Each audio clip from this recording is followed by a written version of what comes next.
હું doctor Piyush Desai, diabetes, thyroid, અન્ય હોર્મોનના related specialist. આજે આપણે વાત કરીશું HbA1c માટે. HbA1c એટલે શું, HbA1c કેટલું હોવું જોઈએ અને HbA1c આપણે ક્યારે કરાવવું જોઈએ. HbA1c એટલે તમારા રક્તકણ સાથે જે સુગર ચોંટેલું હોય તેનું માપ. જેમ રક્તકણ આપણા શરીરમાં 90થી 120 દિવસ સુધીનો લાઈફસ્પાન ધરાવે છે, તો આ HbA1cનો ટેસ્ટ આપણને છેલ્લા 1.5થી 3 મહિનામાં આપનું સુગર કેવું રહ્યું તેનો આપણને ખ્યાલ આપે છે. જેટલું સુગર વધારે, જેટલા સુગરના ફ્લક્ચ્યુએશન વધારે, તેટલું HbA1c વધારે રહેશે. HbA1c સામાન્ય રીતે 3 મહિનામાં એક વખત કરવું જોઈએ.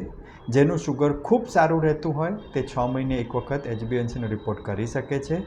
આ આપણને ફાસ્ટિંગ સુગર અને જમ્યા પછીના સુગરની સાથે સાથે ઓવરઓલ લાસ્ટ 3 મહિનામાં કેવું સુગર રહ્યું તેનું માપ તો આપે જ છે, પરંતુ આ HbA1c આપણા શરીરમાં ડાયાબિટીસને થતા કોમ્પ્લિકેશન સાથે પણ ખૂબ સંકળાયેલું છે.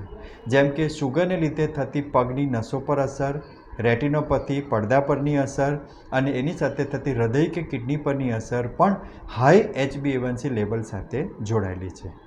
તો HbA1c કેટલું હોવું જોઈએ? HbA1c સામાન્ય રીતે 7%થી ઓછું હોવું જોઈએ. પણ જો કોઈ વ્યક્તિ યંગ ડાયાબિટીક છે, જેનું ડાયાબિટીસ 5 વર્ષથી ઓછા સમયનું છે, તો એમનું HbA1c 6 કે 6.5%ની નીચે હોય એ હિતાવહ છે. તે જ રીતે જેનું ડાયાબિટીસ 25, 30, 35 વર્ષ જૂનું હોય, જેમને હાર્ટની કે કિડનીની કોઈ તકલીફ થઈ હોય, તેમનું HbA1c 7%થી લઈને 8-8.25% સુધી હોય ત્યાં સુધી ચાલી શકે એમ હોય છે.